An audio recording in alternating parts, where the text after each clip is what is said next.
Big boss చూస్తున్నారా? చూడాలిగా పెట్టినప్పుడు చూస్తున్నాం. ఓకే.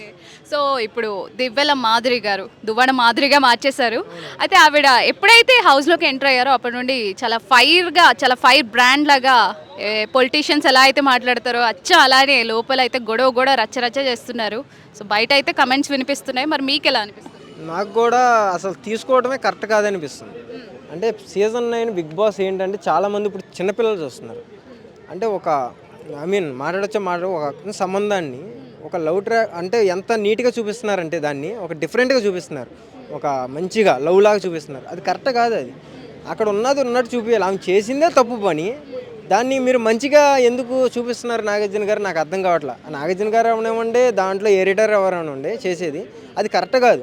అంటే దాన్ని బట్టి పిల్లలు ఏమి నేర్చుకోవాలి?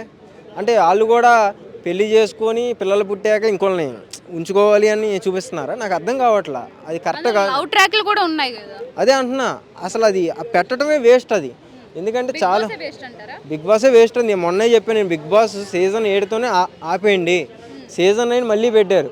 సో బిగ్ బాస్ కాదు ఇది. దానికి మించి అని ప్రోమోలు వదిలారు. ఓకే. దానికి మించి ఏమైనా ఉంటుందేమో అని మేము కూడా ఓటింగ్ వేయటం కానీ కొంచెం సపోర్ట్ చేయడం కానీ అది ఏం లేదు. వేస్ట్ ఇంక అంతే. అసలు ఎందుకు తీసుకుంటున్నారో వాళ్ళు ఎందుకు వస్తున్నారో అర్థం కావట్లేదు. ప్రోమోలో మాట్లాడేది వేరు, వాళ్ళు చూపించేది వేరు, లోపల హౌస్లోకి వచ్చి వీళ్ళు చేసేది వేరు.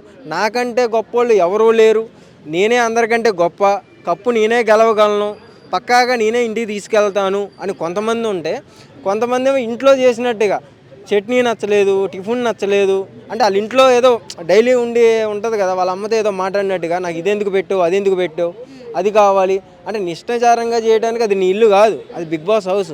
అది దానికంటే ఒక రూల్స్ ఉంటాయి. అది అక్కడ పార్టీ ఇవ్వాలి. అదేం పార్టీ ఇవ్వకుండా అదే కావాలంటే అది కుదరదు. సో ఈ వే అన్నది తప్పు. అది మాధురి గారు ఎంటర్ అయిన నుండి హౌస్‌లోకి డే 1 నుండి కూడా ఎంటర్ అయిన వెంటనే దివ్య గారితో గొడవ. అండ్ తర్వాత నామినేషన్స్‌లో కూడా ఆవిడ గట్టిగానే ట్రై చేసింది బాల్ కోసం. ఎవరైతే దివ్యాని నామినేట్ చేశారో వాళ్ళకే ఇచ్చారనమాట. సో ఇలా చూసుకుంటే ఆవిడ ఏమైనా దివ్యాని పర్సనల్‌గా టార్గెట్ 100% అర్థమైపోతుంది. అంటే పర్సనల్ ప్రాబ్లమ్స్ ఏమైనా ఉన్నాయా, లేకపోతే ఇంతకుముందు వీళ్ళ గతంలో ఏమైనా గొడవలు అయినాయా, అసలు వీళ్ళకి తెలుసా? సీజన్ 9 ఏంటంటే ఎవరికెవరికి సంబంధం లేని వ్యక్తులు అని చెప్పడం అయితే జరిగింది. అది రావడం మరి వేరే వాళ్ళతో టార్గెట్ పెట్టుకోవచ్చుగా. ఒక దివ్యానే ఎందుకు టార్గెట్ చేయాలి? చిన్న ఎగ్జాంపుల్ అక్కడే అర్థమైపోతుంది కదా. అంటే ఇద్దరు ఆల్రెడీ తెలుసు బయట ఏదో జరిగింది, అది మనసులో పెట్టుకుని ఇలా చేస్తుందని ఈజీగా అర్థమైపోతుంది. అది సో సీజన్ 7 వరకే బాగుందన్నారు కదా. సో బాగుంది. అంటే మనోడు కొంచెం జనాల్ని ఇంచుమించు కొంచెం అటు ఇటుగా మోసం చేసిన సెంటిమెంట్గా సీజన్ 8 అన్నది ఏంటంటే కొంచెం బజ్ వచ్చింది. ఒక ట్యాగ్ లైన్ ఇస్తే కొంత యూట్యూబర్లు అయినా కొంతమంది బతికారు. ఇప్పుడు సీజన్ 9 ట్యాగ్ పెడితే 10 న్యూస్ 20 న్యూస్ కూడా రావట్లే. అసలు మొత్తం పడిపోయింది.